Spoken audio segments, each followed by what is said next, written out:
Ukraine में रूस के हमले के बढ़ते खतरे का असर अब भारत पर भी दिखने लगा है। यूक्रेन स्थित दूतावास ने भारतीयों से अपील की है कि वे देश छोड़कर निकल जाएं। दूतावास की ओर से जारी एडवाइजरी में कहा गया है कि खास तौर पर स्टूडेंट अस्थायी तौर पर लौट सकते हैं, जिनका ठहरना बहुत जरूरी नहीं है।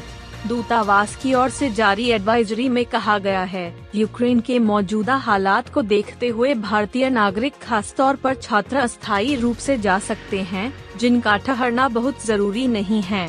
इसके अलावा भारतीय नागरिकों को सलाह दी गई है कि वे यूक्रेन की गैर जरूरी यात्रा करने से बचें। इसके अलावा भारतीय नागरिकों से कहा गया है कि वे यूक्रेन में अपना स्टेटस साझा करें। इसके अलावा किसी भी तरह की मदद की स्थिति में संपर्क करें ताकि उन तक पहुंचा जा सके। यही नहीं, दूतावास ने यह भी साफ किया है कि फिलहाल यूक्रेन में उसका काम सामान्य तरीके से चल रहा है। भारत से पहले अमेरिका, ब्रिटेन समेत कई देशों की ओर से अपने नागरिकों को यूक्रेन न जाने की सलाह दी जा चुकी है। यही नहीं, कुछ देशों ने तो अपने दूतावासों से गैर जरूरी स्टाफ को वापस भी बुलाना शुरू कर दिया है।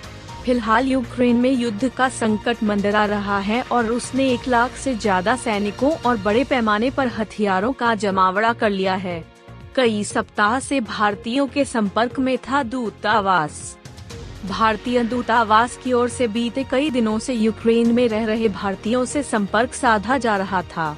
दूतावास की ओर से उन लोगों की लिस्ट तैयार की जा रही है, जिन्हें किसी भी तरह की मदद की जरूरत पड़ सकती है।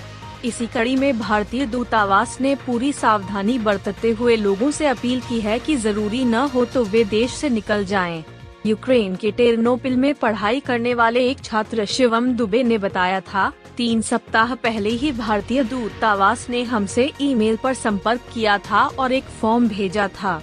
उस फॉर्म में हमसे यूक्रेन में हमारी लोकेशन और अन्य जानकारियां मांगी गई थीं ताकि बचाव के लिए अभियान चलाने की स्थिति में तत्काल संपर्क साधा जा सके।